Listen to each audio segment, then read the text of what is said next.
Have you ever looked at those shady spots in your yard and assumed nothing would grow there?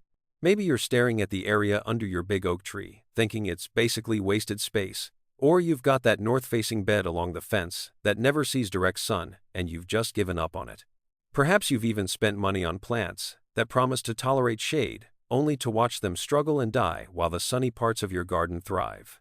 Well, today I'm going to show you what actually thrives in shade, and I guarantee some of these options are going to surprise you. You'll discover that those shady areas aren't problems to solve, they're opportunities most gardeners don't know how to use. I help people grow food and gardens in real-world conditions, not just the perfect scenarios you see in seed catalogs. If you're interested in making every part of your land productive and beautiful, make sure to subscribe. By the end of this video, you'll have a clear list of what works in shade and what doesn't, so you can stop wasting money on the wrong plants. Let's start with something fundamental that most gardeners get completely wrong. What does shade actually mean for plants? When you say a spot is shady, what are you really describing? According to horticultural research, approximately 40% of common garden plants can tolerate at least partial shade. But here's the problem. Most gardeners don't even know how to measure their shade conditions correctly. Here's what you need to understand. Partial shade means your area gets 3 to 6 hours of direct sunlight per day. Full shade means less than 3 hours of sun, or dappled light filtering through tree canopies all day long. And here's where it gets interesting. Most people dramatically overestimate how shady their space actually is. If you have morning sun and afternoon shade, that's not full shade. That's partial shade, which opens up dozens of planting options you probably didn't think were possible. 3 hours of morning sun is actually enough for a surprising number of crops and ornamental plants to thrive. Think about it this way. If your garden bed gets sun from 7 a.m. until 11 a.m., that's 4 solid hours of direct light. That's not a shade problem, that's a partial shade opportunity. But if you're trying to grow tomatoes or peppers there, plants that need 6 to 8 hours minimum, you're going to be disappointed every single time. The measurement mistake is one of the biggest reasons people fail with shade gardening. According to agricultural extension data, roughly 60% of gardeners miscategorize their light conditions. They look at a spot that's shaded by mid-afternoon and assume nothing will grow there, when in reality, that morning sun window is prime real estate for the right plants. Here's what I want you to do before you plant anything. Actually measure your sunlight hours. Pick a day when you're home and check your problem areas every hour. Note when direct sun hits and when it disappears. You might discover you have more light than you thought, or you might confirm that yes, this spot really is deep shade. Either way, you'll know exactly what you're working with instead of guessing. Now that we've established what shade really means, let's talk about the harsh reality most gardeners face when they ignore these definitions. Here's something that might surprise you. Gardeners waste an estimated $300 million annually on plants placed in the wrong light conditions. That's not a typo. $300 million spent on plants that were doomed from the moment they went in the ground. Maybe you've done this yourself. You bought tomato seedlings or pepper plants for that spot under your maple tree, or you planted sun-loving roses along the north side of your house. According to gardening surveys, approximately 45% of garden plant failures can be traced back to light mismatches. Nearly half of all the plants that die in home gardens. Let's break down what this actually costs you. The average failed plant attempt runs about $8 to $15 when you factor in the plant itself, soil amendments, and your time. If you replant that same shady bed 3 times in one season because nothing survives, you've blown through $40 or $50 and lost an entire growing season. That's money that could have been spent on plants that would actually thrive there. Think about the common culprits. Tomatoes need 6 to 8 hours of direct sun minimum. Plant them in a spot that gets 4 hours, and you might get a handful of small fruits instead of the abundant harvest you were expecting. Peppers are even worse. They'll sit there looking sad and produce almost nothing in partial shade. Most culinary herbs like basil and oregano want full sun. Put them under tree cover and they'll struggle along, getting leggy and producing weak flavor. Here's the reality check. When you put a sun-loving plant in shade, you don't just get slightly reduced performance, you get 70 to 80% less yield or flowering. That tomato plant that would produce 20 pounds of fruit in full sun might give you 4 pounds in partial shade. Those roses that should be covered in blooms will give you a few scraggly flowers and a lot of disappointment. How many times have you replanted the same spot because you were fighting your conditions instead of working with them? To be fair, this isn't entirely your fault. Seed packets and plant tags often understate light requirements or use vague language like sun to partial shade that doesn't tell you much. But the bottom line is this: if you keep planting sun lovers in shady spots, you're going to keep wasting money and getting frustrated. But here's the good news, and this is why understanding these failures matters. Once you stop fighting your shade and start choosing plants that actually want to grow there, everything changes. Speaking of what actually works, let's start with the most practical category: vegetables and herbs you can grow in shade. When it comes to food production in shade, leafy greens are your best friend. Lettuce, spinach, and arugula actually perform better in partial shade during the summer months. According to agricultural research, these crops bolt, which means they go to seed, and become bitter about 40% slower in shade compared to full sun during hot weather. Think about what this means practically. That lettuce bed in full sun might give you 3 weeks of harvest in July, before everything turns bitter and unusable. The same lettuce in a spot with 3 to 4 hours of morning sun could give you 5 weeks or more of continuous picking. You're extending your harvest window significantly just by working with shade instead of fighting it. Spinach is even more shade tolerant. It thrives with just 3 to 4 hours of sun and actually prefers cooler conditions. Kale follows the same pattern. It'll grow in partial shade, and some gardeners swear the flavor is better when it's not stressed by intense sun. Arugula gets less peppery and harsh in shade, which some people prefer. Now let's talk about root vegetables. Radishes, beets, and carrots can all tolerate 4 to 5 hours of sun. Will you get the absolute largest roots possible? No. But you'll get perfectly edible, good-sized vegetables that taste great. The difference between a carrot grown in full sun versus partial shade might be half an inch in diameter. That's not a deal breaker for most home gardeners. Herbs are interesting because the advice you usually hear is that herbs need full sun, and that's true for Mediterranean herbs like basil, rosemary, and oregano. But there's a whole category of herbs that do just fine in shade. Parsley grows beautifully with 4 to 5 hours of sun. Cilantro actually prefers some shade because it's less likely to bolt. Mint will grow almost anywhere, including deep shade, and it spreads like crazy regardless. Chives tolerate partial shade and will come back year after year. Here's the reality check about yields. You won't get beefsteak tomatoes in shade. You won't get bell peppers or eggplants. But you can harvest pounds and pounds of salad greens, cooking greens, root vegetables, and fresh herbs from a space that gets 4 hours of morning sun. For a lot of home gardeners, that's actually more useful than a few tomatoes. Brassicas like broccoli and cauliflower can work in 5 to 6 hours of sun, which many so-called shady spots actually receive if you measure carefully. You might have more growing potential than you think. The conversion is this simple. If your shade area gets morning sun, even just 3 to 4 hours, that's premium lettuce territory. That's your spring greens bed, your fall spinach patch, your year-round herb garden in mild climates.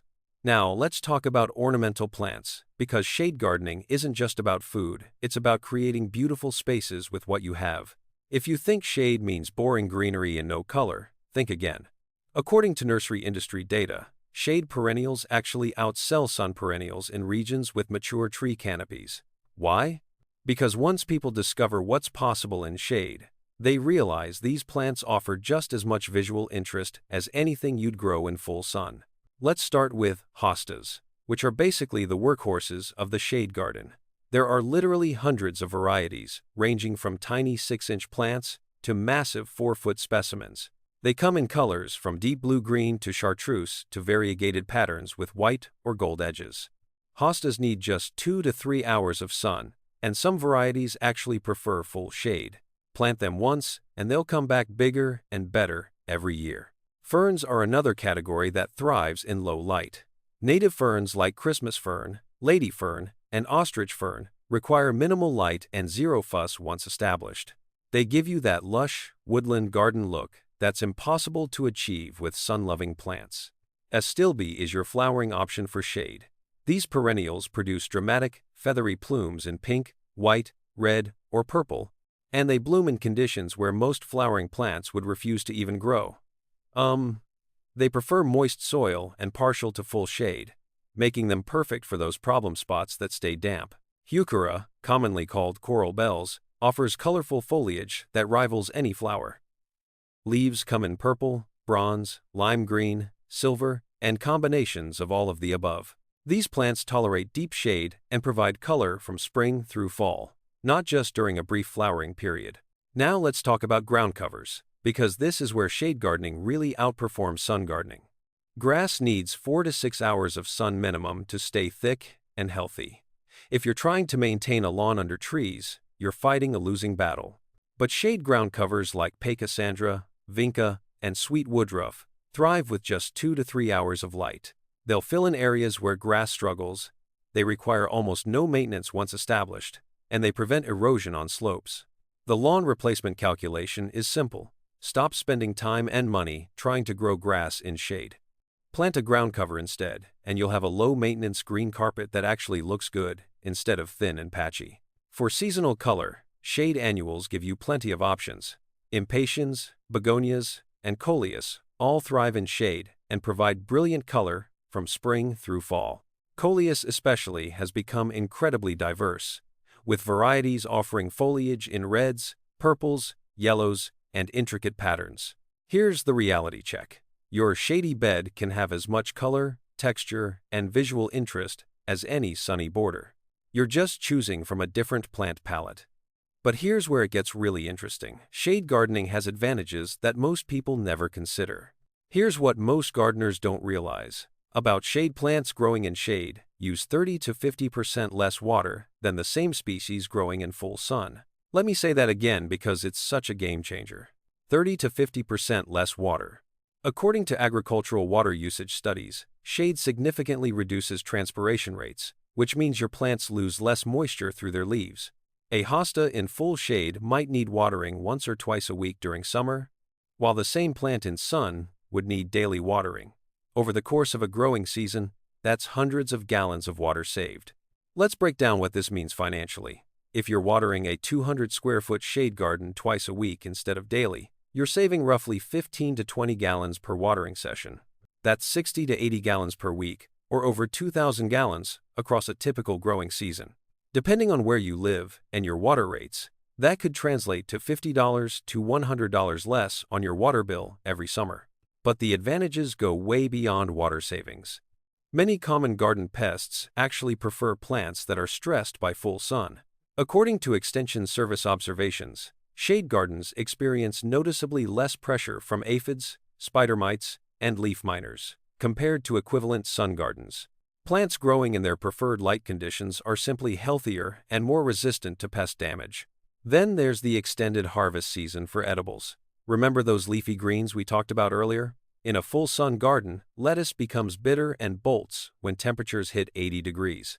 In a shade garden with just 3 to 4 hours of morning sun, that same lettuce can produce well into summer, even when daytime temperatures reach 90 degrees. You're getting an extra month or more of harvest from spring plantings. Heat stress is another huge factor. When your full sun gardens are struggling through 95-degree heat waves, with plants wilting by mid-afternoon despite adequate water, your shade gardens are thriving. The temperature difference between a sunny bed and a shaded bed on a hot day can be 10 to 15 degrees. That might not sound like much, but it's the difference between stressed plants barely surviving and healthy plants actively growing. Maintenance time adds up too.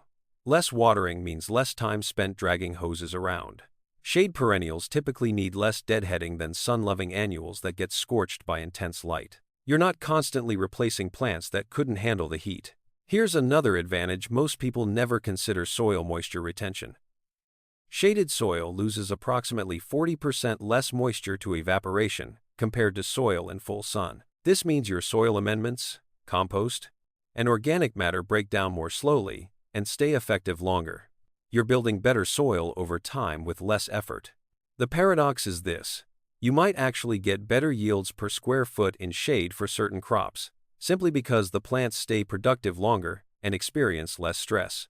Speaking of long-term performance, let's look at how shade gardens perform over time compared to sun gardens. Here's something fascinating about shade gardens: they actually improve with age in ways that sun gardens don't.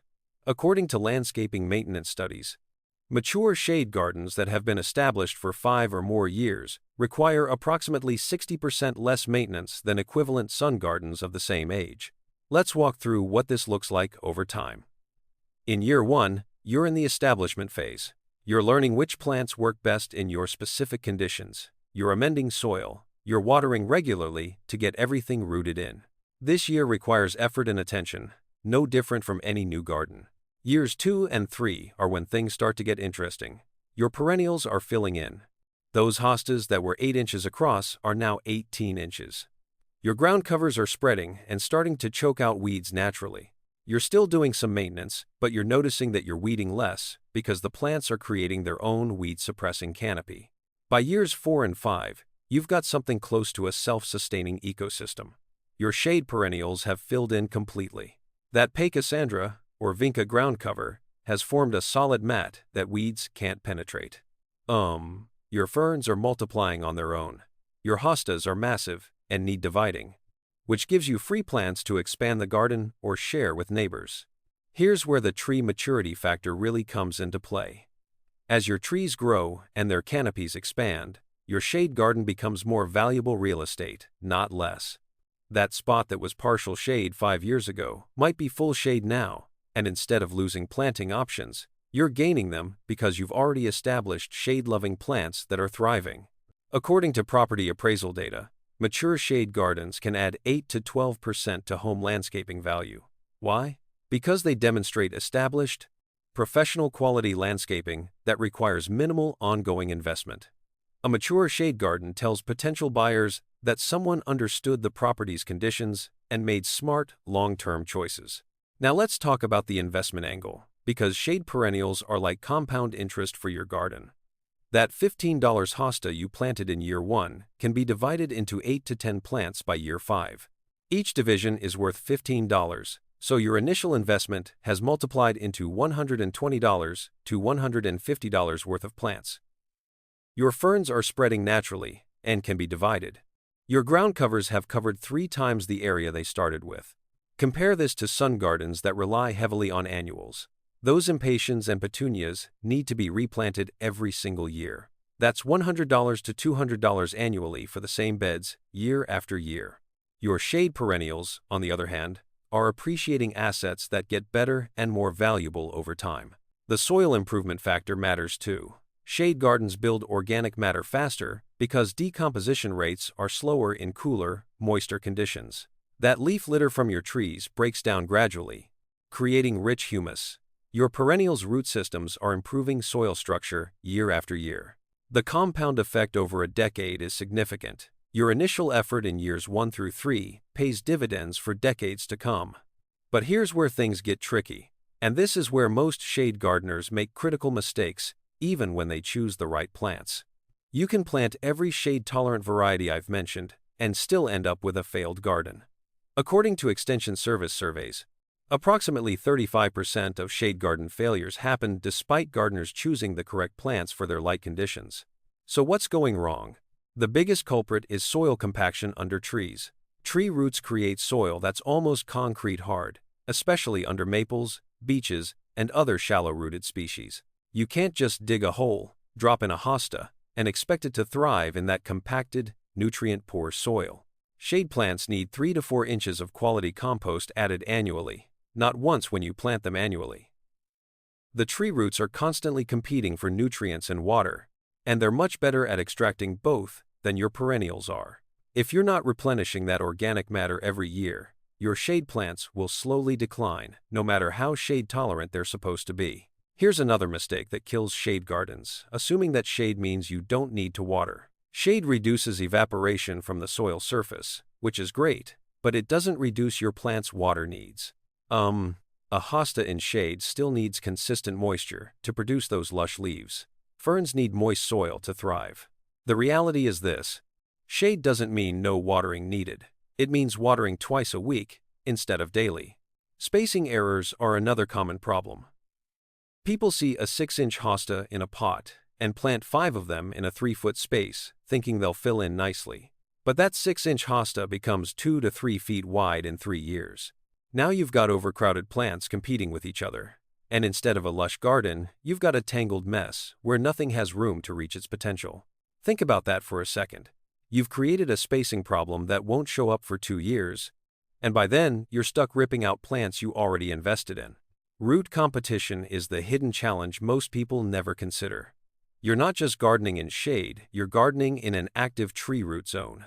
Every nutrient and water molecule you add to that soil is being fought over by your plants and by tree roots that have been there for decades. Maples and beeches are particularly aggressive root competitors. They send out dense, shallow root networks that suck up everything. Oaks are somewhat more forgiving because their roots tend to go deeper. This is why soil amendment matters so much in shade gardens. You need to constantly replenish what the trees are taking. The mulch depth mistake kills plants too. People think more mulch equals less maintenance, so they pile 5 or 6 inches around their shade plants.